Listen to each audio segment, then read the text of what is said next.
Join कीजिए हमारा Telegram channel, जहां आपको मिलेगा daily 5 question test series answers and explanation के साथ। टेलीग्राम चैनल का लिंक आपको मिलेगा डिस्क्रिप्शन बॉक्स में, तो जल्दी से ज्वाइन कीजिए and keep learning. Hello friends, स्वागत है आपका जीनियस एकेडमी पीजीटी कोर्स में। हम कर रहे थे प्रोबेबिलिटी। हमने प्रोबेबिलिटी में कुछ डेफिनेशन की थी, बेसिक डेफिनेशन की थी। आज थोड़ा सा हाई लेवल करेंगे, डेफिनेशन क्लासिकल डेफिनेशन से स्टार्ट करेंगे। क्लियर? स्टार्ट करते हैं। जिसने मेरा चैनल सब्सक्राइब नहीं किया, प्लीज वो पहले सब्सक्राइब कर ले और बाकी लाइक कर दे और शेयर कर दे। स्टार्ट करते हैं। सबसे पहले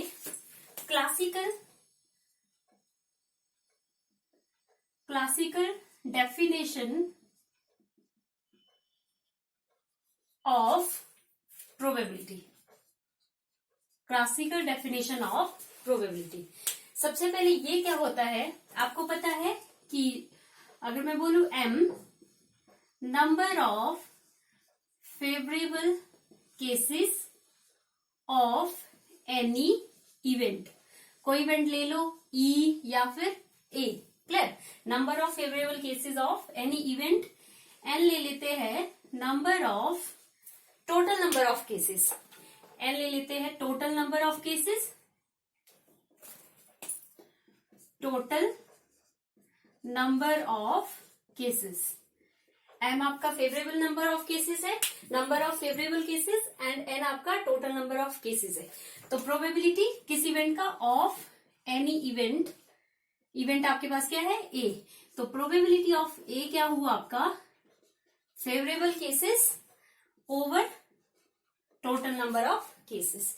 ये आपकी बेसिक डेफिनेशन है प्रोबेबिलिटी की। क्लियर? और आपको एक चीज पता होगा, जो M है वो लाई करता है N और 0 के बीच। अगर मैं डिवाइड करूं किससे? N से, तो क्या हो गया? 0 M by N क्या आ गया फिर से? Probability of event A less than 1। मतलब प्रोबेबिलिटी की वैल्यू आपकी 0 और 1 के बीच होगी, 0 और 1 भी होगा। इसको बोलते हैं प्रोबेबिलिटी ऑफ, अगर P ऑफ 0 है, probability of impossible event. Impossible event. और इसको क्या बोलते हैं? प्रोबेबिलिटी ऑफ श्योर इवेंट या फिर सर्टेन इवेंट, P ऑफ 1 को। क्लियर? श्योर इवेंट या फिर सर्टेन इवेंट। ये था classical definition of probability. Next है प्रोबेबिलिटी ऑफ नॉन अक्रेंस, या फिर इसी को बोलते हैं नेगेशन ऑफ इवेंट। ठीक है? तो इसमें क्या है, इसको डिनोट करते हैं probability of A bar, probability of A dash, या फिर प्रोबेबिलिटी ऑफ A कॉम्प्लीमेंट। इससे डिनोट करते हैं नॉन अक्रेंस। तो क्या होगी इसकी probability? Probability of A bar is equal to total number of cases N, number of favourable cases M, नीचे क्या था? Total number of cases. ये है आपका नेगेशन या फिर नेगेशन ऑफ इवेंट। मतलब probability A, probability of A, probability होने के chances, probability of not A, probability ना होने के chances. Clear?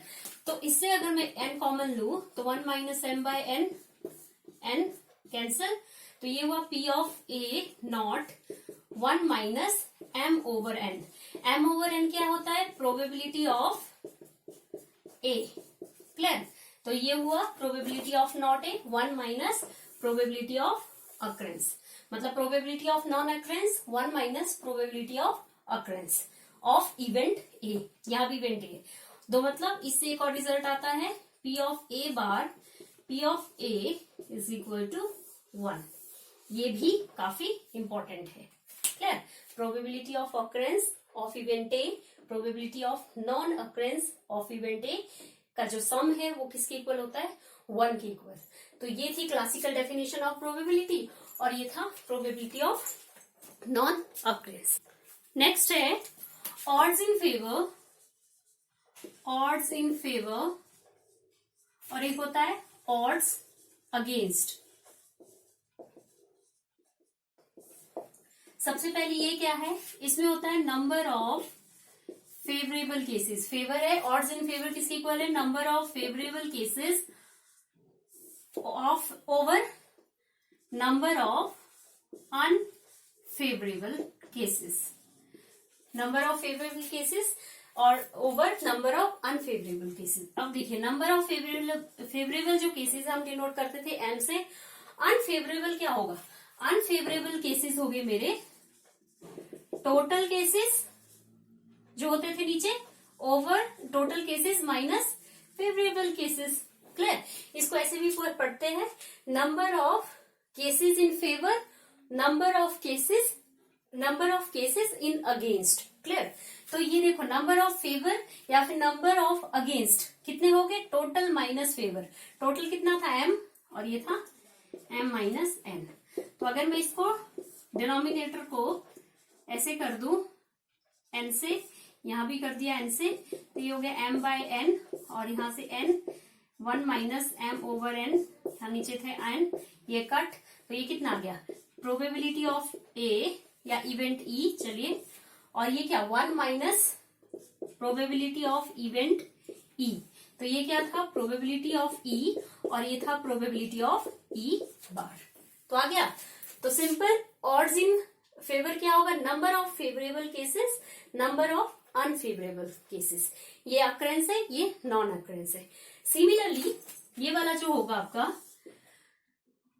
Number of unfavourable, ऊपर अनफेवरेबल आएगा, नीचे क्या आएगा, number of favourable cases. Clear, unfavourable n minus m over m, unfavourable था टोटल माइनस फेवरेबल और नीचे फेवरेबल m, तो ये क्या हो जाएगा, p of a event a, e लिया है तो e ले लेते हैं यहां भी,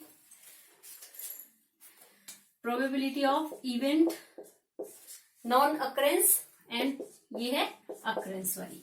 तो आपको ये याद रखने हैं formulas, odds in favour, number of favourable cases over total number of unfavourable cases, और ऑड्स अगेंस्ट कितना होगा, number of favourable cases over number of unfavourable number of unfavourable cases over number of favourable cases.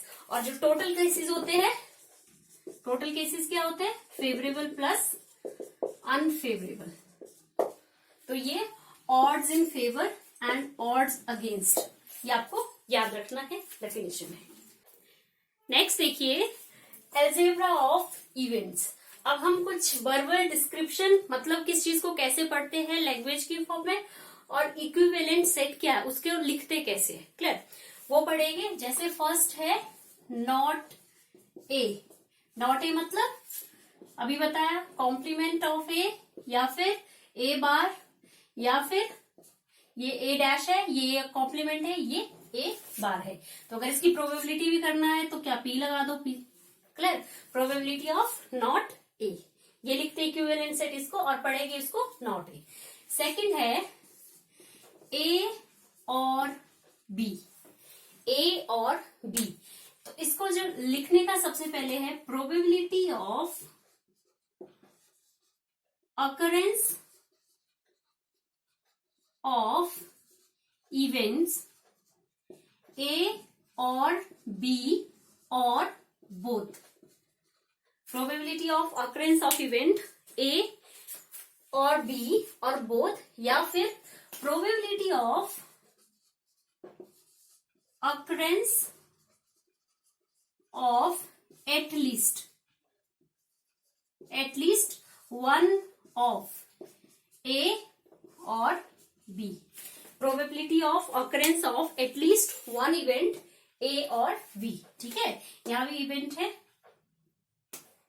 One occurrence, at least one event, probability of occurrence of at least one event A और B। मतलब ये language है, ठीक है। तो हम इसको कैसे लिखेंगे, A प्लस B या फिर A यूनियन B। क्लियर, अच्छा अच्छा, सब वेन डायग्राम भी मैं साथ साथ में बनाऊंगी। जैसे पहले का जो वेन डायग्राम है वो देखते हैं पहले, नॉट ए वाला। मान लीजिए ये मेरे पास ए इवेंट है, क्लियर। तो नॉट ए क्या हुआ, मतलब ए को छोड़ के जितना भी बचा वो ये वाला पोर्शन, नॉन अकरेंस या फिर नेगेशन ऑफ ए, क्लियर। तो ये अगर वेन डायग्राम है तो ये वाला बनेगा, मतलब ये जो शेडेड रीजन है वो है ए कॉम्प्लीमेंट। सेकंड, ए और बी पढ़ेंगे कैसे, probability of occurrence of at least one event A और बी, या फिर probability of happening of event ए और बी, या फिर बोथ। तो इसका सिंबल ये है, क्लियर। तो लेकिन बनाएंगे कैसे, ए और बी, ये ए इवेंट है और ये बी इवेंट है, ए और बी मतलब दोनों, ए भी और बी भी। तो ये जो अंदर वाला पोर्शन है ये पूरा आपका शेडेड आंसर, शेडेड रीजन क्या है आपका आंसर है। अब देखिए probability of A union B क्या होगा, साथ साथ में मैं आपको फॉर्मूलाज भी बता रही हूँ। ए यूनियन बी, क्योंकि डायग्राम से ज्यादा समझ आएगा। Probability of A plus probability of B, ये वाला जो पोर्शन है तो दो बार आ गया, clear. Probability of A plus probability of B, और ये जो पोर्शन है ये 2 टाइम आ गया, तो minus probability of A intersection B. ये है हमारा ए और बी का फॉर्मूला। इसको और कहते हैं addition theorem for 2 events, clear, A और बी के लिए। सेकंड है, थर्ड है हमारा ए एंड बी। तो ये होगा probability of happening of event A, probability of happening या फिर ऑकरेंस ऑफ इवेंट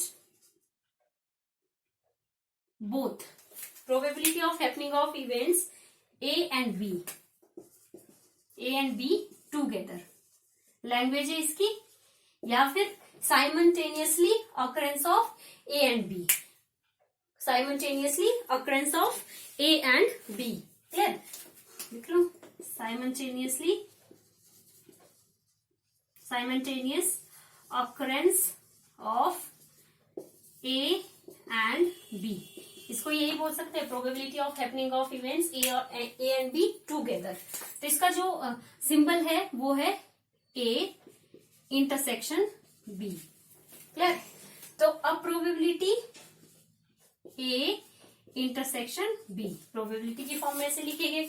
अब देखिए, या फिर एक और भी हो सकता है ए बी, जैसे यहाँ एडिशन के लिए होता है, यहाँ क्या होता है मल्टीप्लीकेशन के लिए। तो अगर इसका मुझे वेन डायग्राम बनाना है, ये ए है ये बी है, probability of happening of events A and B together. तो ए एंड बी टूगेदर क्या है, ये ए है पूरा और ये बी है, ऐसा पोर्शन जो ए में भी है और बी में भी है, ये वाला पोर्शन, क्लियर। तो ये शेडेड रीजन जो मेरा है ए इंटरसेक्शन बी है। नेक्स्ट है आपका A but not B, A but not B, A but not B, या फिर occurrence of A only।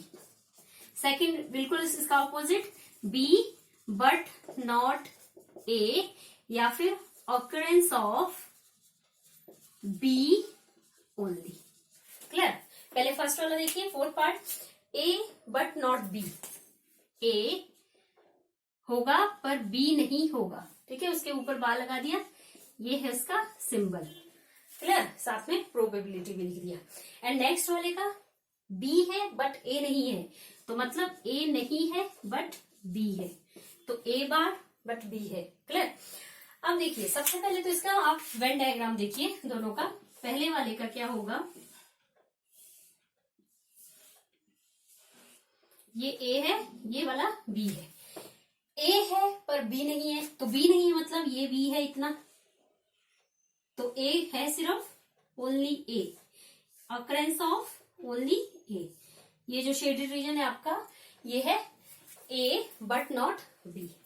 अब देखिए अगर इसका फॉर्मूला लिखना है, इसका फॉर्मूला भी होगा।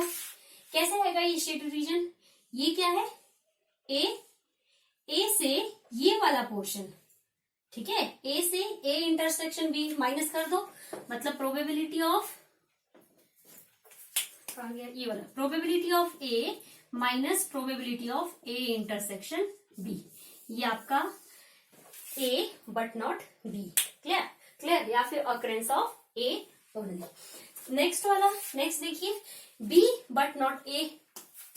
क्या बना लेते हैं? B but not A. ये है ए, ये है बी। बी है लेकिन ए नहीं होना चाहिए, तो ए का ये वाला पोर्शन नहीं लेना है जो कॉमन था। बी बट नॉट ए, जो शेडेड रीजन है वो मेरा है बी बट नॉट ए। अगर इसका फॉर्मूला लेना है आपको, इस पूरा प्रोबेबिलिटी, इस बी से ये वाला पोर्शन क्या कर दो? माइनस कर दो। Probability of B minus probability of A intersection B. तो साथ साथ में फॉर्मूलाज भी लिखा रही हूँ और वेन डायग्राम भी कर रही हूँ। आई थिंक आपको समझ आ रहा है। नेक्स्ट है आपका neither A nor B. Next है नीदर ए नॉर बी, ना तो ए ना तो बी। तो क्या होगा ये? Probability neither A nor B, ये होगा, ना तो ए ना तो बी।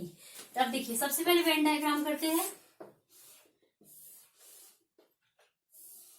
ये है ए, ये है बी, ना तो ए ना तो बी।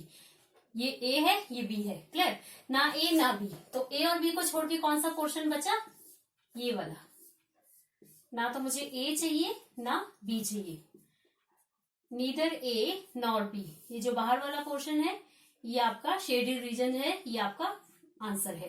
तो मतलब कहने का क्या मतलब है, ये जो पूरा अनशेडेड है ये तो पूरा ए यूनियन बी है।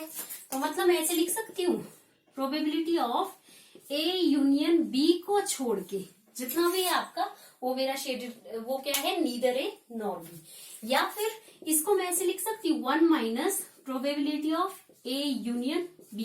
क्यों? Because we know that P of A union B plus P of probability of occurrence, probability of non occurrence is equal to 1। तो मैंने क्या किया? प्रोबेबिलिटी ऑफ नॉन अकरेंस, इसी को इधर शिफ्ट कर दिया। ये लाना था तो इसको इधर शिफ्ट कर लिया। तो इन सब का एक ही मतलब है। क्लियर है? तो नीदर ए नॉर बी मतलब ये भी हो सकता है, ये भी हो सकता है, ये भी हो सकता है। क्लियर? नेक्स्ट है, अच्छा इसको डी मॉर्गन्स लॉ भी बोलते हैं। नेक्स्ट है आपका एग्जैक्टली वन ऑफ ए और B. Exactly one of A और बी। एग्जैक्टली वन, या तो ए या तो बी। तो ये कैसे होगा? प्रोबेबिलिटी ऑफ ए होगा, बी नहीं होगा, यूनियन ए नहीं होगा, बी होगा। मतलब एग्जैक्टली ए होगा, बी नहीं होगा, बी होगा, ए होगा, बी नहीं होगा, ए नहीं होगा, बी होगा। इसको बोलते हैं एग्जैक्टली वन ऑफ ए और ए और बी। इसका डायग्राम कैसे बनेगा?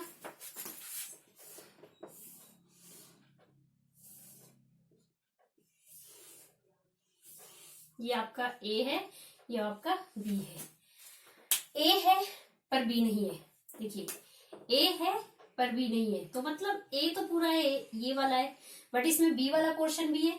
तो सिंपल मेरा ये वाला, बी नहीं चाहिए मुझको। ए है पर बी नहीं है। सिमिलरली ए नहीं है, बी है, तो बी है वाला तो ये पूरा पोर्शन है, दिस वन, बट इसमें कुछ कॉमन भी है आपका जो ए में है, तो ये सिर्फ। क्लियर? ये जो शेडेड रीजन है ये मेरा फाइनल आंसर है, exactly one of A and B. एक और चीज ऐसे लिख सकते हैं, अगर पूरा क्या है, ये जो मैंने ए भी है और बी भी है, पूरा क्या है? A union B. तो probability of A union B को अगर मैं माइनस करूं इस वाले से, तो भी मेरा शेडेड रीजन निकल जाएगा। Probability of A union B को किससे माइनस करूं? ए इंटरसेक्शन बी से। तो भी आपका ये भी इसी के बराबर है। प्रोबेबिलिटी दोनों में लगा दो, probability of A union B और दूसरा probability of A intersection B. अगर आप माइनस करेंगे तो आपका यही जो शेड रीजन है वही आपका एग्जैक्टली 1 ऑफ ए और बी निकलेगा। नेक्स्ट है आपका at least 1 of A and B.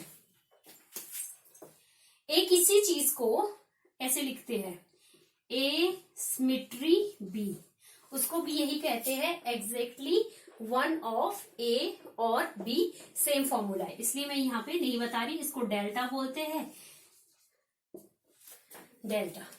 तो अगर ऐसा आता है तो इसका मतलब भी यही है, अकरेंस ऑफ एग्जैक्टली 1 ए और बी। नेक्स्ट है आपका एटलीस्ट 1 ऑफ ए बी और सी, मतलब एक तो है ही, तीनों भी हो सकते हैं। तो ये क्या होगा, probability A union B union C, probability of A union B union C. तो इसका वेन डायग्राम कैसे बनेगा,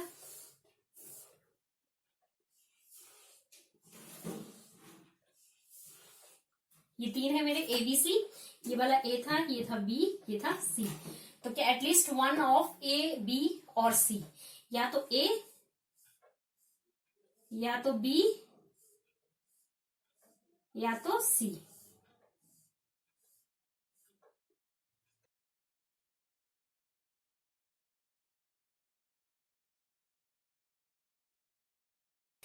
इसका फॉर्मूला क्या होगा, इसका फॉर्मूला होगा probability of A plus probability of B plus probability of C minus probability of A intersection B minus probability of B intersection C minus probability of A intersection C plus probability of A intersection B intersection C. ये इसका answer होगा, at least formula होगा at least 1 of A B और C. इसको क्या बोलते हैं, addition theorem, theorem for 3 events, 3 events, clear. लेकिन अगर इसमें ऐसे लिखा है ए बी, नोट में A B and C are mutually exclusive, A, B and C are mutually exclusive. It means A intersection C, B intersection C और क्या है, और लास्ट है A intersection B। ये सारे क्या है, फाई के इक्वल है। तो फॉर्मूला क्या बचा, probability of exactly at least 1 A B और C is equal to P of A plus P of B plus P of C। बहुत इंपॉर्टेंट है, इनको अच्छे से करिए, क्वेश्चन अपने आप हो जाएंगे, clear. Probability of exactly A और ए बी और सी, अगर ये आपका A B C mutually exclusive है, मतलब A B C intersection A C intersection A B intersection कितना किसके इक्वल होता है, 5 के इक्वल, पहले लेक्चर में मैंने कराया है। तो ये वाला आपका फाइनल आंसर आ जाएगा। जब मैंने ए और बी बताया था उसमें भी यही है, ए यूनियन बी बताया था, प्रोबेबिलिटी क्या बताया था, P of A P of B P of C sorry minus P of A intersection B। अगर इसमें भी लिखा है A and B are mutually exclusive, then ये 5 हो गया, मतलब 0 आ गया। तो आंसर इसमें भी P of A P of B P of A union B होगा। नेक्स्ट है आपका ऑल 3 ABC। तो ऑल 3 A B एंड सी, ये लैंग्वेज है, ये एंड वो वाला नहीं है, इंटरसेक्शन वाला, clear. All 3 A B and C, तो क्या होगा, ये है A intersection B intersection C, all 3 के लिए। तो इसका वेन डायग्राम कैसे बनेगा,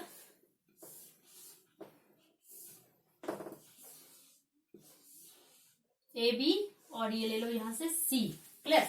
ऑल 3, तो मतलब ऑल 3 में जो कॉमन है वो क्या है, ये वाला पोर्शन, दिस वन, ये शेडेड रीजन आपका all 3 A B C. Exactly 1 of, next है एग्जैक्टली 1 ऑफ ए बी और C. Exactly one of A, B और सी, सिर्फ ए। तो कैसे होगा ये? प्रोबेबिलिटी ए है, दो बी नहीं, मतलब बी और सी नहीं होंगे, बी और सी नहीं होंगे। नेक्स्ट ए बी है, ए और सी नहीं है। एंड लास्ट सी है, ए और बी नहीं है। सी है, ए एंड बी नहीं है। Exactly one of A, B और सी। ए है इधर, यहाँ बी है और यहाँ सी है। ए है तो बी सी नहीं है, बी है तो ए सी नहीं है, सी है तो ए बी नहीं है। Exactly one. तो इसका वेन डायग्राम कैसे निकलेगा?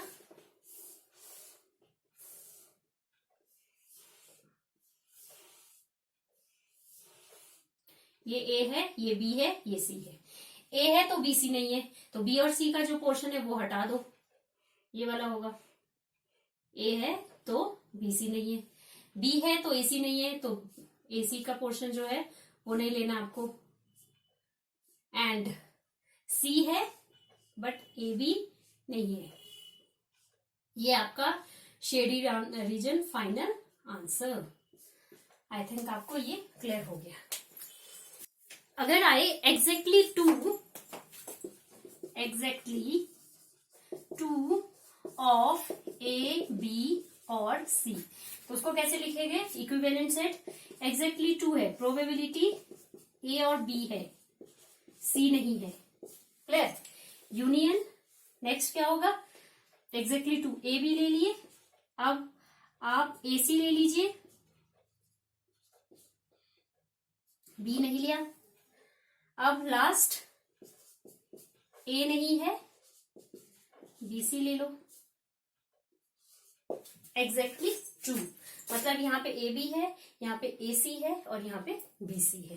यहाँ पे सी नहीं है, यहाँ बी नहीं है, यहाँ ए नहीं है, तो एग्जैक्टली टू। तो ये कैसे बनेगा वेन डायग्राम?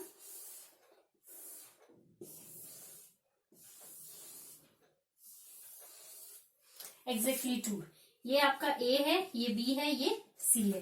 देखिए ए बी है, ए और बी, मतलब सी नहीं लेना, तो ए और बी का कौन सा कॉमन पार्ट है? ए और बी का, ये वाला। क्लियर? नेक्स्ट ए सी का कॉमन पार्ट दिस वन। और लास्ट बी सी है बट ए नहीं है, तो बी सी का कॉमन पार्ट ये वाला है। क्लियर? आई थिंक क्लियर हो गया है। वेन डायग्राम काफी इंपॉर्टेंट है, ये आपको लैंग्वेज थोड़ा याद करनी पड़ेगी या फिर समझ के करिए। ठीक है, ये था अलजेब्रा ऑफ इवेंट्स। जब तक सारे फॉर्मूलाज नहीं आएंगे तब तक क्वेश्चन नहीं होंगे, तो आप फॉर्मूलाज याद कीजिए। क्वेश्चन देखिए स्क्रीन पे। An urn contains 9 red 7 white balls, 7 white and 4 black ball। सबसे पहले जो हम कर रहे हैं प्रॉब्लम्स बेस्ड ऑन कॉम्बिनेशन या फिर सिलेक्शन, क्लियर? इससे रिलेटेड कुछ क्वेश्चन कर रहे हैं। तो पहला क्वेश्चन है an urn contain 9 red 7 white 4 black ball if 2 balls are drawn. कितने निकालने हैं? 2 बॉल। तो सबसे पहले ये ध्यान रखिए 2 balls, कितने बॉल्स निकालने हैं? 2 balls are drawn. Total balls कितने हो गए? 9 और 7 16, टोटल हो गए 20। क्लियर? फर्स्ट पूछा है both the balls are red ball. बहुत आसान है, both the balls are red ball. तो रेड बॉल कितने हैं? 9, उसमें से 2 निकालने हैं। Favourable cases, total number of cases 20 balls है, उसमें से 2। क्लियर? तो ये होगा, कैसे करते हैं इसको? 9 जितना यहाँ है, या तो फॉर्मूला लगा लो n factorial r factorial n minus r factorial, या फिर जितना नीचे उतनी बार पीछे जाओ और ये कितना हो जाएगा 1 2। सेम जितना यहाँ पे है उतनी बार पीछे जाओ, 20 और 19, नीचे 1 2। क्लियर? इसको भी पीछे ले जाना है, तो ये तो कैंसिल आउट हो गया। और ये आपका 4 2 जा 4 5 जा, क्लियर? 18/95। तो पहला आंसर ये हो गया। सेकंड है आपका 1 बॉल इज व्हाइट। तो 2 बॉल निकालने थे, अगर एक व्हाइट बॉल निकालोगे तो 7C1, बट आपको 2 बॉल निकालने हैं, तो अदर्स कितने बचे, नॉजल कितना हुआ 13, तो मतलब बाकी बॉल से कितना निकलेगा, एक और निकलेगा, तब जाके 2 बनेगी। 7 बॉल थे, एक व्हाइट बॉल निकालना था, तो 7 में से एक निकाल दिया, बट आपको तो 2 निकालने हैं, तो जो बाकी बचे 13 बॉल, उनमें से एक और निकालेंगे, नीचे क्या होगा 20C2, तो 7C1 7, 13C1 13, और ये हो गया 20 19, 2 into 1, तो ये हो गया आपका 10, और 91/190 आपका आंसर। क्लियर। नेक्स्ट है the balls are of the same colour. The balls are of the same colour मतलब 2 बॉल निकालने और सेम कलर की होनी चाहिए। तो ये तो तब पॉसिबल है कि अगर मैं 2 रेड बॉल निकालूं 9 में से, या फिर 7 बॉल में से 2 निकालूं, या फिर 2 ब्लैक बॉल से 2 निकालूं, या आ रहा है तो मतलब और। तो थर्ड क्या होगा, या तो 7 में से, चलो 7 लिख लेते हैं, 7 व्हाइट बॉल से 2 निकाल दूं, या फिर 9 बॉल में से 2 निकाल दूं, या फिर 4 ब्लैक बॉल में से 2 निकाल दूं। क्लियर। नीचे क्या होगा 20C2।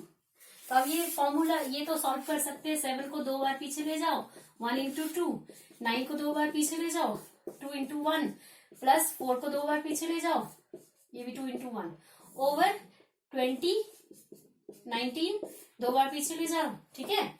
तो ये हो गया 3 जा 21, 4 जा 36, 2 जा 6, ओवर 10 जा 190, ये हो गया आपका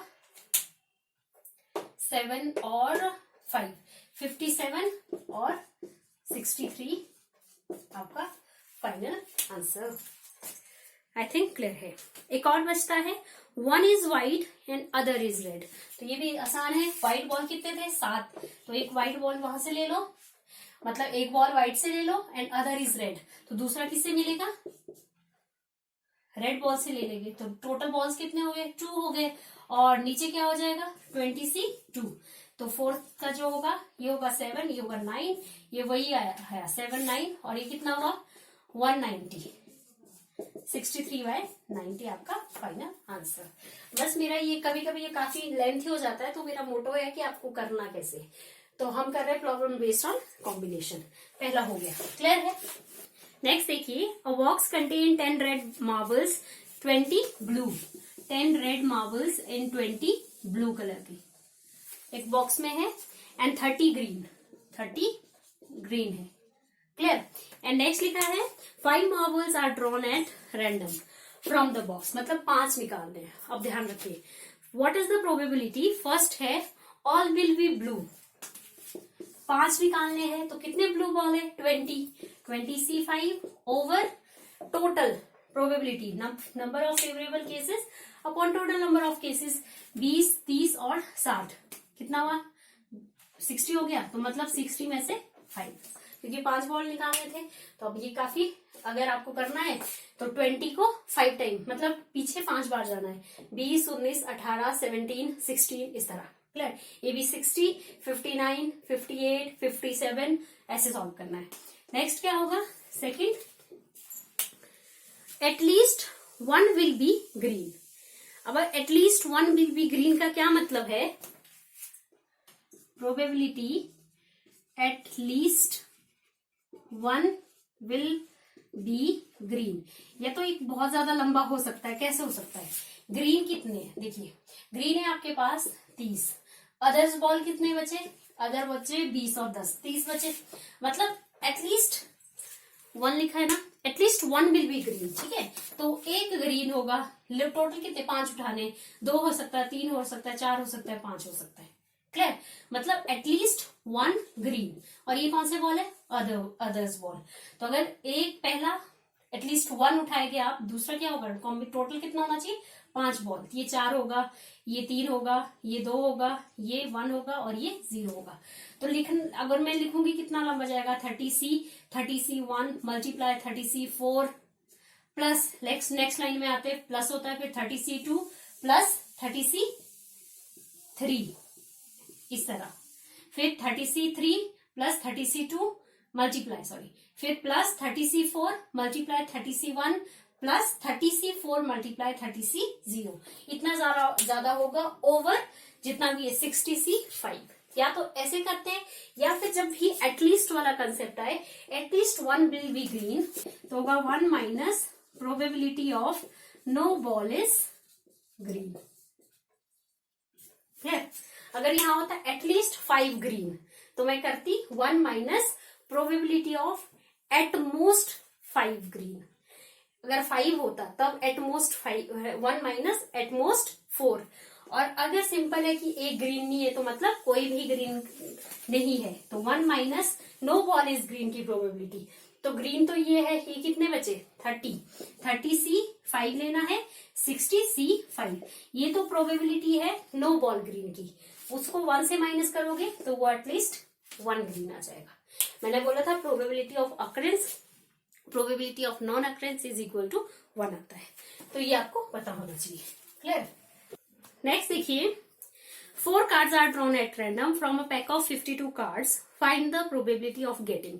पहला है all the 4 cards are the same suits.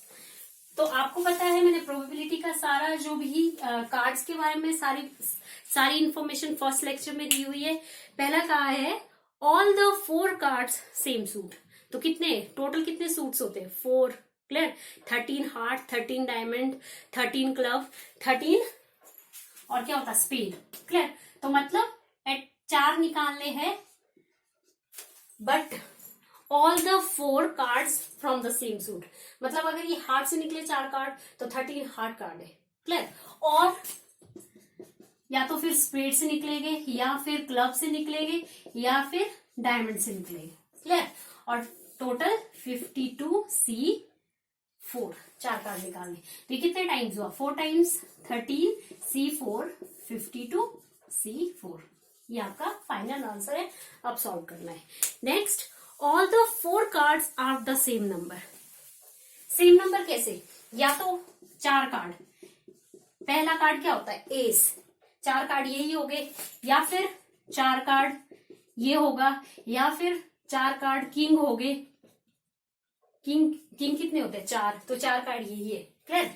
तो उसने कहा कि आपको 4 कार्ड उठाने हैं लेकिन सेम नंबर के हो, तो 4 कार्ड ये हो सकते हैं। क्लियर। तो क्या होगा ये 13C1, क्योंकि ये टोटल आपका 1 2 3 कितने तक है टोटल कार्ड्स कितने, ये मतलब अगर आपके सेम नंबर के निकालने तो टोटल कितने हो गए 13, और ये 1 वे है, 1 1 निकलेगा तो एक वे, और यहाँ 2 2 तब भी एक ही वे है। क्लियर। निकालने का सेम नंबर के लिए। और नीचे क्या होगा 52C4 होगा। नेक्स्ट आपका all 1 card from each suit, 1 card from each suit, मतलब 4 सूट है आपको, मतलब अगर 13 स्पेड है तो उसमें से एक निकालना है। ठीक है। और 13 क्लब है उसमें से एक निकालना है, 13 डायमंड है उसमें से एक निकालना है, 13 हार्ट है उसमें से एक निकालना है, तब जाके 4 बनेंगे। बीच में क्या लगेगा मल्टीप्लाई ओवर 52C4, ये आपका थर्ड का आंसर। इसको भी 13C1 की पावर 4 कर दो। नेक्स्ट है आपका 2 red cards and 2 black card. 2 red card and 2 black card, कितने रेड कार्ड होते हैं 26, कितने ब्लैक कार्ड होते हैं 26, तो बस हो गया। 2 रेड कार्ड लेने हैं और 2 ब्लैक कार्ड लेने हैं, तो रेड में से 2 लिए, ब्लैक में से 2 लिए, तब जाके 4 बना, और 52C4 नीचे तो यही आएगा total number of cases. Next है all cards are the same colour. 2 ही कलर होते हैं मेरे पास, या तो ब्लैक कलर होता है या फिर रेड कलर होता है, तो या तो मैं चारों कार्ड ब्लैक से निकाल दूंगी या चारों कार्ड रेड से निकाल दूंगी। तो मतलब क्या है मेरा नेक्स्ट, या तो चारों कार्ड ब्लैक कार्ड 26 होते हैं, चारों कार्ड मैंने निकाल दिए सेम कलर से निकालने, या तो मैं ब्लैक कलर के निकाल दूंगी चारों कार्ड, या फिर 4 कार्ड्स मैं रेड के निकाल दूंगी, तभी मैंने प्लस किया नीचे 52C4, मतलब 4 कार्ड चाहिए सेम कलर के, या तो रेड के लूंगी या तो ब्लैक की लूंगी, या बोला तो मतलब plus. Clear. Next all face card. Face card पता है मुझे कितने होते हैं 12, तो 12 में से 4 निकालने हैं, 52C4। आई थिंक क्लियर है, ठीक है। नेक्स्ट क्वेश्चन देखिए, in a single throw of 3 dice determine the probability. Single throw of 3 dice, ठीक है, 3 डाइस को थ्रो करना है, तो मतलब क्या, सैंपल स्पेस 1 1 1 1 1 2, कितना था number of, total number of sample space कितना होता था 2 raise to power 6 raise to power 3। तो इसमें पूछा है फर्स्ट अ टोटल ऑफ 5, सारा तो नहीं लिखेंगे, हमें पता है कि अगर एक डाइस को थ्रो किया जाता है एक टाइम तो सैंपल स्पेस कितना बनता है 6 बनता है, 2 बार किया जाता है तो 6 रेज टू पावर 2 मतलब 36 बनता है, 3 टाइम्स करोगे तो sample space 6 raise to power 3 that means 216 बनता है। तो टोटल नंबर ऑफ केसेस तो इस क्वेश्चन में मेरा 216 है। क्लियर। अब आगे पूछा अ टोटल ऑफ 5, 5 का मतलब टोटल क्या, सम करके 5 आना चाहिए, तो क्या क्या हो सकता है 1 2 2, और अब इसी को घुमा दो 2 बार, कैसे 1 को पहले प्लेस पे लिखा, 1 को सेकंड प्लेस पे लिखो, 1 को थर्ड प्लेस पे लिखो, हो गया 5।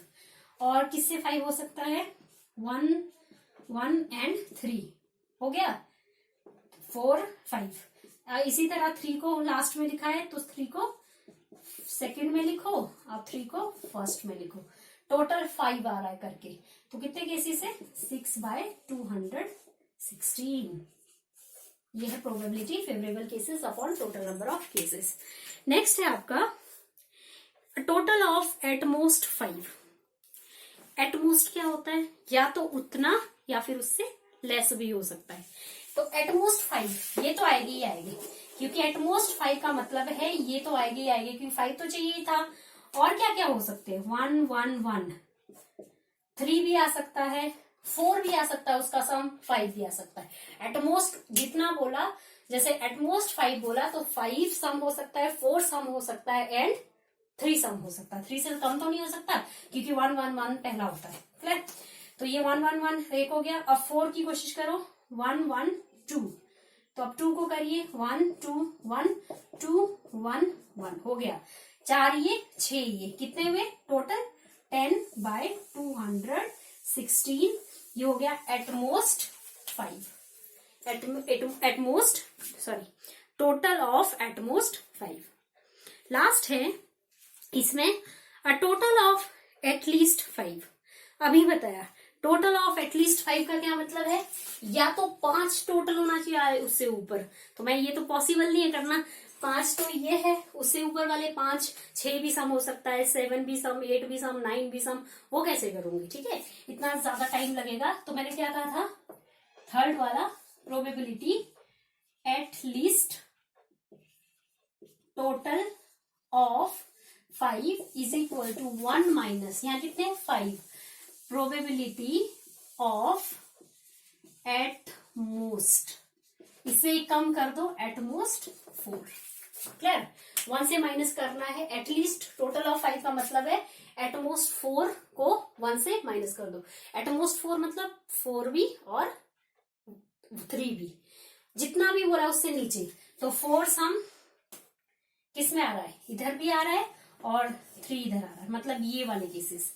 एटमोस्ट 4 का मतलब 1 2 3 4, कितना है 4, प्रोबेबिलिटी 216 माइनस 1, 216 में से 4 कम कर दो 212 ओवर 216, काट दो 108 और ये सॉरी 106, 2 1 2 06 और ये 108 और भी काट सकते हैं, 5 2 10, 3 2 6, 5 2 10, 4 2 8, मतलब फाइनल आपका 53/54। एटलीस्ट ध्यान रखिए क्योंकि एटलीस्ट काफी बार आता है। एक और क्वेश्चन करते हैं प्रॉब्लम बेस्ड ऑन कॉम्बिनेशन, फिर अलजेब्रा से रिलेटेड क्वेश्चन करेंगे। In a lot of 12 microwave ovens there are 3 defective units. Total कितना है 12 माइक्रोवेव ओवन्स है, 3 कितने हैं डिफेक्टिव है, तो मतलब टोटल 12 है और डिफेक्टिव 3 units. Clear?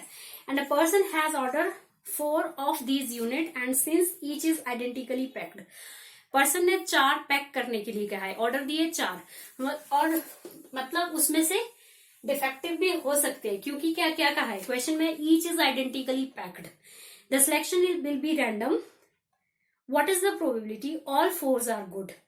ठीक है, सबसे पहले ऑल 4s आर गुड। तो आपको पता है गुड कितने हो गए, 9, 12 माइनस 3 9। तो फर्स्ट है ऑल 4s आर गुड, 9 में से 4 ही लेने उसको, और सारे क्या होने चाहिए, अच्छे होने चाहिए, गुड होने चाहिए, टोटल 12C4। क्लियर। तो ये कितना आएगा, 9 को 4 बार पीछे ले जाओ, 9 8 7 6, 1 इंटू 2 इंटू 3 इंटू 4, और इससे कट जाएगा वो, आइए नहीं लिख रही, 12 11 10 और 9, 9 10 11 12, ये कैंसिल हो गया। ठीक है, और 6 2 जा 2, 4 जा, और 2 2 जा 5 2 जा 7 2 जा 14 बाय 55 आपका फाइनल आंसर। क्लियर। सेकंड है आपका exactly 3 units are good, 3 good हो गए, तो मतलब 3 अगर गुड है तो टोटल गुड कितने हैं, 9 है, 3 गुड है, लेकिन लेने कितने हैं, 4, तो मतलब आपको डिफेक्टिव में से भी एक लिया होगा। क्लियर, क्योंकि टोटल गुड कितने हैं, 9 है, तो उसमें से 3 आए, क्योंकि लिखा है एग्जैक्टली 3 यूनिट्स आर गुड, तो अगर 3 अच्छे हैं तो एक डिफेक्टिव होगा। ठीक है, टोटल डिफेक्टिव कितने थे, 3 ओवर 12C4 हो गया। ये भी ऐसे ही 9C3, 9 इंटू 8 इंटू 7, 3 2 1, ये 3C1 कितना होता है, 3, 12 11 और 10 11 9, और नीचे 1 2 3 4, अब कैंसिल आउट कर देते हैं, 3 से 3 ये कट गया, 4 से 4, और क्या बचा, 6 जा 12, 2 जा 12, और 2 जा 2, 5 जा, तो मतलब क्या बचा, ये 9 से 9 भी काट दो, अब क्या बचा, 7 इंटू 4 28, 11 इंटू 5, मतलब 28 बाय 55, ये आपका फाइनल आंसर।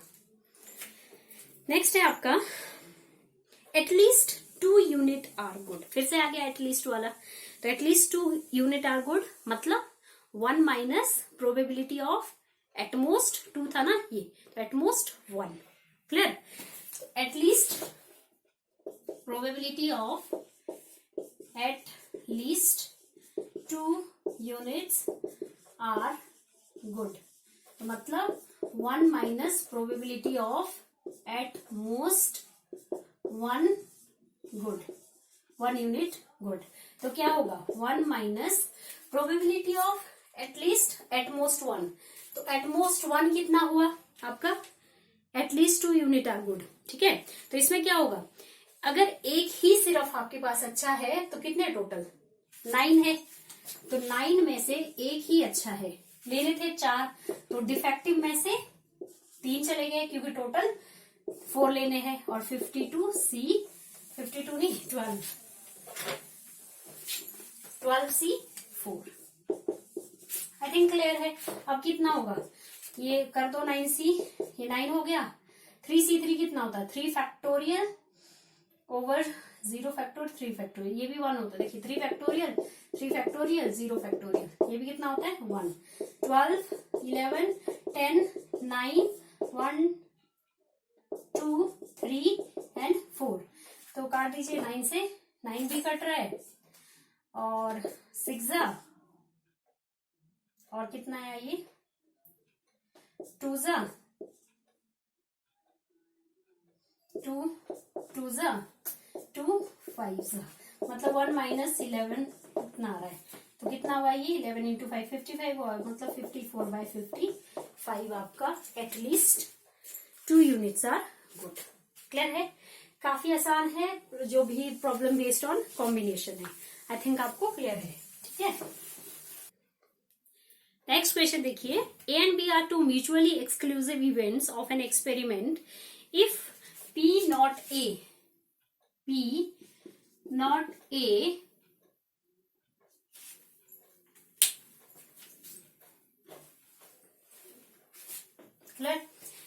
आपके पास 0.65 and next A probability of A union B is equal to 0.65, ये भी इतना ही दिया है।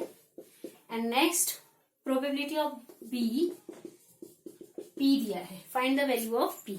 अब A and B are two mutually events, we know that probability of A और बी या probability of occurrence of at least one, ठीक है, एटलीस्ट वन इवेंट ए और बी, क्या होगा P of A plus P of B minus P of A intersection B. But ये 0 होगा, Y? क्योंकि ये म्यूचुअली एक्सक्लूसिव है ए एंड बी, तो सिर्फ मेरा इतना आंसर है। बट मुझे दिया है A not, P probability of A not, तो प्रोबेबिलिटी ऑफ ए कितना हो जाएगा 1 minus probability of A not, तो 1 माइनस 0.65, तो ये हो गया 0.35। तो यहाँ पे 0.35 डालो, प्रोबेबिलिटी ऑफ पी बी है, ये 0 हो गया, दिस इज 0.65, माइनस कर दो 0.30, आपकी पी की वैल्यू आ गई। क्लियर है? नेक्स्ट है आपके पास A and B are non mutually exclusive. अब म्यूचुअली एक्सक्लूसिव नहीं है, प्रोबेबिलिटी ऑफ ए भी दिया है, प्रोबेबिलिटी ऑफ बी भी दिया है, ए यूनियन बी भी दिया है।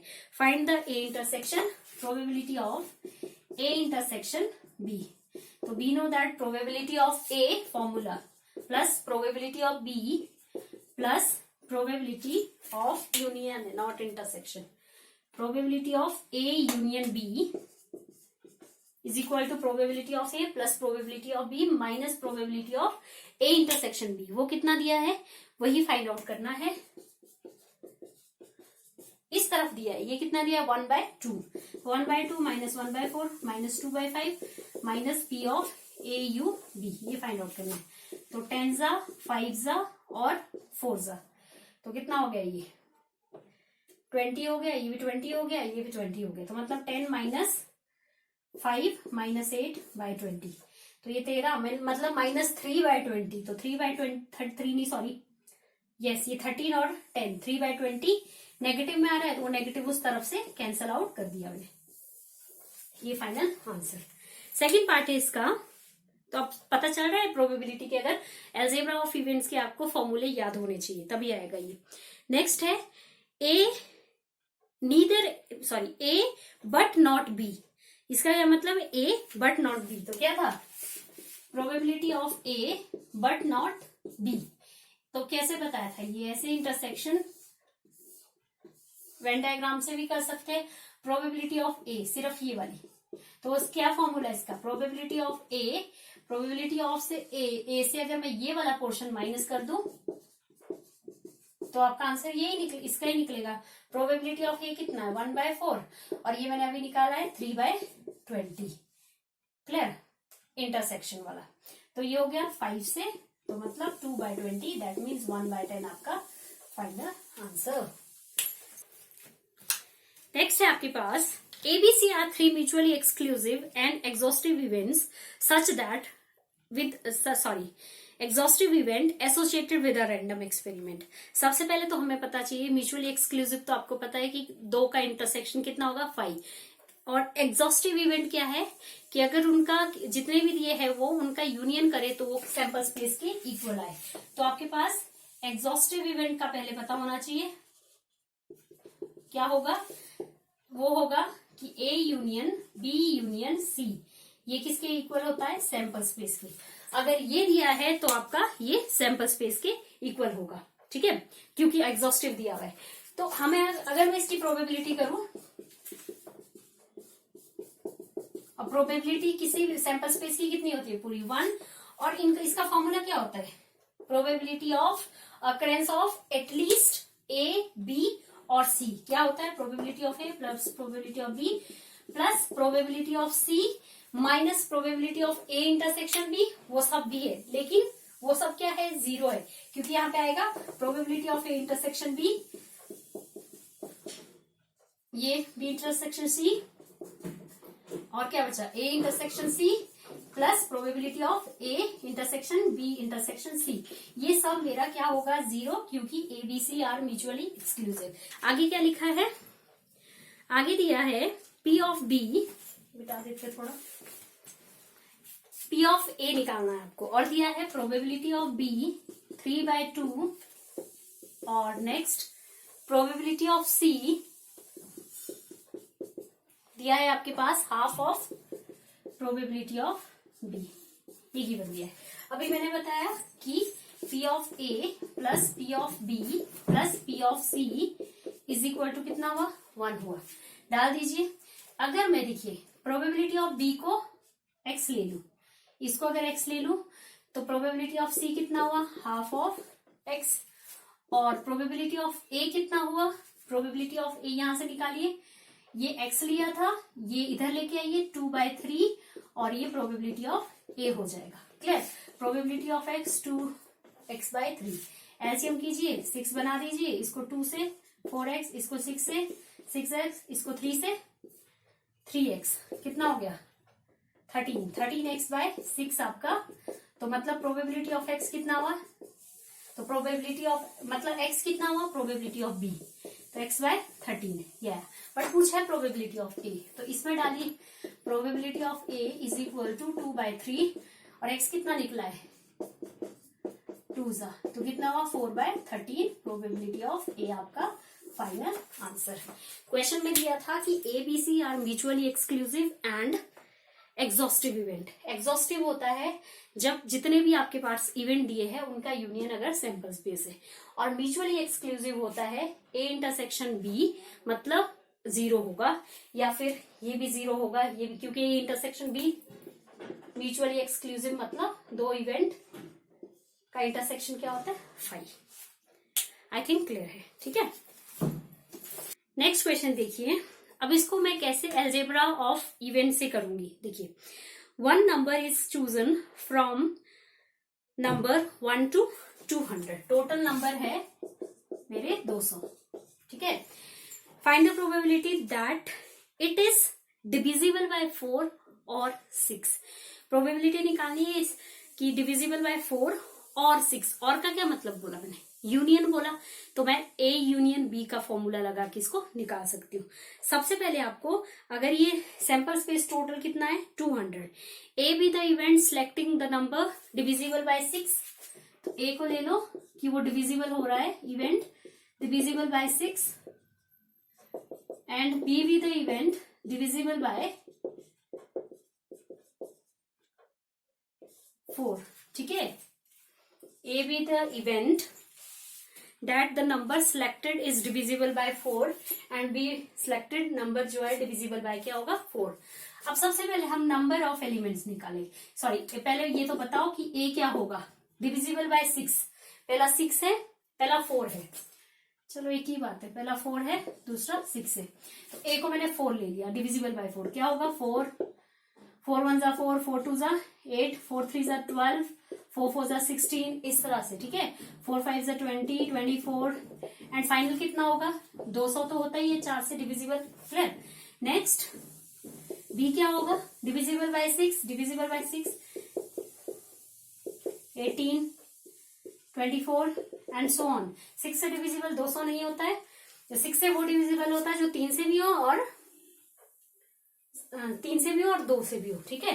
तो ने पहला है 198, 2 से तो हो रहा है, ऐड करो 10 18, हाँ 3 से भी होगा तो मतलब 198 last digit. Number of elements कितने हो जाएंगे यहाँ, इसको इससे डिवाइड करो, फर्स्ट को लास्ट से डिवाइड करके देखो, नंबर ऑफ एलिमेंट 200 से 400 कर दिया तो 50, तो नंबर ऑफ एलिमेंट्स कितने आ गए में 50, और नंबर ऑफ टर्म्स मतलब clear. N B number of terms यहाँ कितने 198 को 6 से डिवाइड कर दो, 6 3 18, 6 3 18, क्लियर। इतना पता चल गया। अब मैं प्रोबेबिलिटी निकालूंगी, तो प्रोबेबिलिटी क्या होगी, देखिए प्रोबेबिलिटी ऑफ ए, टोटल कितने हैं आपके पास 200, तो नीचे आएगा वो तो, लेकिन टोटल नंबर ऑफ टर्म्स कितनी है इसमें 50 है, निकालिए मैंने। Probability of B, total terms है 33 और नीचे कितना है, टोटल तो 200 है लेकिन नंबर ऑफ टर्म्स बी में कितनी है 33। अब नेक्स्ट निकालना है ए इंटरसेक्शन बी। सबसे पहले तो ए इंटरसेक्शन बी का मतलब क्या है कि वो 4 से भी डिविजिबल हो रहा हो और किससे 4 से भी हो रहा हो 6 से भी हो रहा हो। तो देखिए 12 ये है, 24 ये है, तो मतलब ये 4 से भी हो रहा है 6 से भी हो रहा है and so on. Last term क्या होगी 192, क्योंकि वो 4 से भी हो रही है और 6 से भी हो रही है। तो देखिए number of A intersection B कितना आया 192/12। 12 1 12, कितना बचा 7, 12 6 72। That means probability of A intersection B 16/200। अब हमें निकालना है probability, whether probability that is divisible by 4 और 6। 4 को ये माना था डिविजिबल बाय 6 को ये माना था, और का मतलब यूनियन। तो ये हो गया आपका P of A P of B minus P of A intersection B। Formula पता है हमें, तो एक निकाला मैंने 50/200, 33/200 माइनस 16/200। दैट मीन्स ये 83 माइनस 16/200, 13 में से 6 7, 7 में से 1 67, मतलब ये आपका फाइनल आंसर है। तो मैं कहना चाहती हूँ कि आप कैसे अलजेब्रा ऑफ इवेंट की हेल्प से ये निकाल सकते हैं। ठीक है, हर क्वेश्चन ऐसे निकल सकता है। देखिए 3 इवेंट लेते हैं। A card is drawn from a pack of 52 cards. एक कार्ड निकालना है 52 कार्ड से। Find the probability of getting a king और हार्ट और रेड कार्ड। क्या कहा उसने, गेटिंग अ किंग, बी लीजिए a heart, getting a heart, C ले लीजिए getting a red cards. Clear, ये बोला है। तो आपको पता है कि 4 किंग होते हैं, हार्ट मतलब पान का पत्ता, ठीक है, 4 वो होते हैं और 13 वो होते हैं, और रेड कार्ड्स कितने होते हैं 26। सबसे पहले तो ये पता होना चाहिए। अब उसने बोला कि प्रोबेबिलिटी निकालो किंग की और हार्ट की और रेड की, मतलब आपको निकालना है P of A union B union C। जो हमें पता है ये फॉर्मूला हमें पता है, A B C और क्या बचा A C का intersection A B and C, ये सबको पता है फॉर्मूला। ठीक है, अब मुझे ये सब निकालना है सबसे पहले। तो अब देखिए पहला है एक कार्ड निकालना है। तो आपको पता है कि प्रोबेबिलिटी ऑफ ए कितने 4 किंग है, 4C1 मतलब 4, 50C1 मतलब 52, इसलिए एक कार्ड ही निकालना है, इसलिए फर्क नहीं पड़ेगा। ठीक है, बी हार्ट कितने हैं 13C1 and 52C1। C probability of C 26 52। Probability of A intersection B, अब ध्यान से देखिएगा, ए बी मतलब किंग होना चाहिए और हार्ट, तो पान का तो एक ही किंग होता है 52। ठीक है, next probability of B and C, मतलब हार्ट होना चाहिए लेकिन रेड कलर के, तो आपको पता है हार्ट रेड कलर के ही होते हैं, तो कितने होते हैं पान के 13। Next A intersection C, A C king होना चाहिए लेकिन रेड कलर के, तो रेड कलर के 2 किंग होते हैं, तो 252। ये ऐसे हो रहा है 2C1 52C1, एक कार्ड उठा रही इसलिए फर्क नहीं पड़ रहा, 2 कार्ड उठाती तो ऐसे होता 4C2 52C2। क्लियर, तो एक कार्ड उठा रही हूँ इसलिए यहाँ पे इसको मैं 4C1 और 52C1 भी लिख सकती थी, बट वो 4C1 4 ही होता है, 50C1 52 ही होता है। नेक्स्ट एक बचा probability of A intersection B intersection C, मतलब क्या, किंग भी होना चाहिए, हार्ट भी होना चाहिए और रेड भी होना चाहिए। तो आपको पता है कि ये तो 13 होते हैं, किंग पता है कितने रेड कलर के 2 होते हैं, लेकिन पान का तो एक ही होता है, तो मतलब 1/52 डालो यहाँ पे। Probability of A union B union C is equal to 4/52, 13/52, 26/52 और नेक्स्ट क्या होगा माइनस 1/52 माइनस 13/52 माइनस 2/52 प्लस 1/52। ये आपका फाइनल आपको सॉल्व करना है। तो अगर सॉल्व करेंगे तो कितना होगा, ये ऐड कर दो, 13, 17 और 26, 43, ये माइनस, ये कैंसिल हो गया और ये भी कैंसिल हो गया, तो ये कितना बचा, -15/52, तो ये हो गया आपका 28/52, और काट दीजिए, 7 4 जा और 13 4 जा। क्लियर। नेक्स्ट देखिए, find the probability of at most 2 tails और at least 2 head in a toss of 3 coins. 3 coin को टॉस करना है, तो सैंपल स्पेस को पहले लिखते हैं, क्या होगा, H H H। क्लियर। तो H H T, T पहले प्लेस पे, T दूसरे प्लेस पे, T तीसरी प्लेस पे। Clear. Next T T T, तो H पहले प्लेस पे, इस तरह लिख सकते हैं, और दूसरे प्लेस पे और तीसरी प्लेस पे, ऐसे करती हूँ मैं, 1 2 3 4 5 6 7 8, या फिर मैंने बोला 4 बार हेड 4 बार टेल, फिर 2 बार हेड 2 बार टेल, 1 बार हेड 1 बार टेल, इस तरह लिखना है आपको, तो सैंपल स्पेस आपका बच जाएगा। अब देखिए पहला क्या पूछा है, एटमोस्ट 2 टेल, तो ए को लेते हैं getting at most 2 tail, getting at most 2 tail, ठीक है, 2 tails, and B getting at least 2 head, getting at least 2 heads. Clear, ये बी है। तो अब देखिए प्रोबेबिलिटी क्या हो जाएगी, टोटल तो 8 है, probability of A getting at most 2 tails, तो एटमोस्ट 2 टेल मतलब 2 और उससे कम, तो 2 और उससे कम कितना है, 2 टेल होने चाहिए, तो 2 टेल चलेंगे, पहले 2 टेल ये और 2 टेल ये, उससे कम भी हो सकते हैं, 2 टेल 1 भी हो सकता है, 1 भी हो सकता है, 1 भी हो सकता है, 0 भी हो सकता है, तो टोटल कितने हुए, 7। ठीक है। Probability of be at least 2 heads, at least उतना उससे ज्यादा, 2 हेड्स 2 हेड्स 2 हेड्स 2 हेड्स और उससे ज्यादा, ठीक है, 3 हेड्स भी हो सकते थे, तो 4/8 हो गया। तो probability of A intersection B कितना हुआ, जिसमें आपका कॉमन हो, ए इंटरसेक्शन बी मतलब कॉमन, तो इसमें कॉमन देखिए क्या था, यहां टिक किया है मैंने, एक नीचे और ऊपर, ठीक है, पहले के लिए मैंने ऐसे अंडरलाइन किया था, दूसरे के लिए टिक किया था, ये कॉमन है, ये कॉमन है, ये कॉमन है, ये कॉमन है, मतलब 4 कॉमन है, 4/8।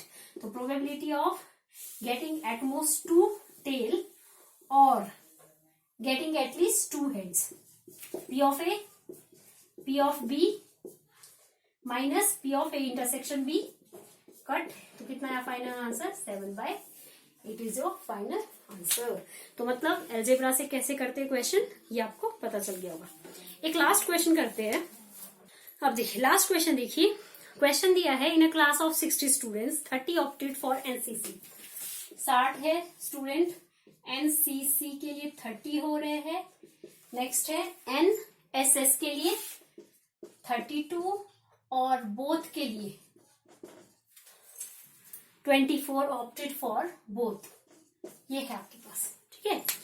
तो अब स्टूडेंट पूछा है कि क्वेश्चन पूछा है, पहले मैं बोल लेती हूँ, प्रोबेबिलिटीज को ए मानते हैं, ये बी है, ये बोथ है, ए इंटरसेक्शन बी है, तो प्रोबेबिलिटी ऑफ ए क्या हुआ, 30/60, प्रोबेबिलिटी ऑफ बी क्या हुआ, 32/60, probability of A intersection B क्या हुआ, 24/60। क्लियर।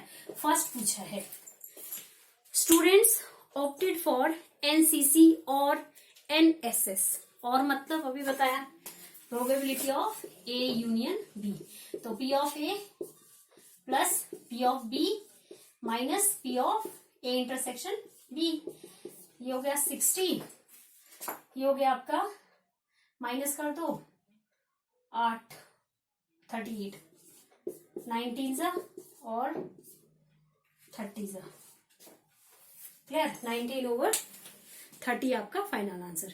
सेकंड है student has opted neither NSSC nor NSS, neither A neither be, क्या बोला था, neither A nor B, it means probability of neither A union B.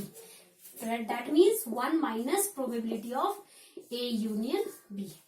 I think अब ये फॉर्मूले तो याद करने पड़ेंगे, तो 19 ये निकाल चुकी हूं मैं, 19/30, 30 में से 10 गए तो मतलब 20 गए तो 10 होने थे, 11 हो जाएंगे, ठीक है, क्लियर हुआ। लास्ट क्या है इसका, the student has opted NSS but not NCC, NSS B है, ठीक है, NSS बट नॉट NCC, यहां कर लेते हैं, यहां जगह मतलब क्या बोला, sorry, NSS but not NCC, NCC नहीं है, NSS है, इसकी प्रोबेबिलिटी आपको निकालनी है। A नहीं है, B है, ठीक है, तो मैंने क्या कहा था, A नहीं है, B है, तो ऐसे अगर डायग्राम, अगर आपको नहीं फॉर्मूला याद आता तो आप डायग्राम बना लीजिए सिंपल। B है, A नहीं है, तो A का क्वेश्चन तो ये भी है, यहां से लेकर यहां तक सिर्फ B है, तो ये तो मतलब B कैसे आएगा, ओनली B कैसे आएगा, probability of B minus probability of A intersection B, clear. Probability of B दिया है आई थिंक 32/60 और बोथ दिया है 24/60, दैट मीन्स 8/60, 4 2 जा और 15 चौके मतलब 2/15 आपका final answer. I think clear है। मैंने अलजेब्रा ऑफ इवेंट से सारे कंसेप्ट बता दिए, कॉम्बिनेशन के सारे कंसेप्ट बता दिए, एडिशन थ्योरम बता दी मैंने। एडिशन थ्योरम जब आपको बताया A union B for 2 events, A union B union C for 3 events, ये सारा बता दिया। नेक्स्ट लेक्चर में हम करेंगे क्या है हमारा कंडीशनल प्रोबेबिलिटी, ठीक है, ये क्लासिकल प्रोबेबिलिटी थी, नेक्स्ट आएगा कंडीशनल प्रोबेबिलिटी, अब थोड़ा लेवल बढ़ता जाएगा, क्लियर। इतना ही आज के लिए, आई थिंक आपको क्लियर हो गया है। मिलते हैं नेक्स्ट वीडियो में, तब तक आप प्लीज लाइक कीजिए और शेयर कीजिए और सब्सक्राइब कीजिए। Thank you very much.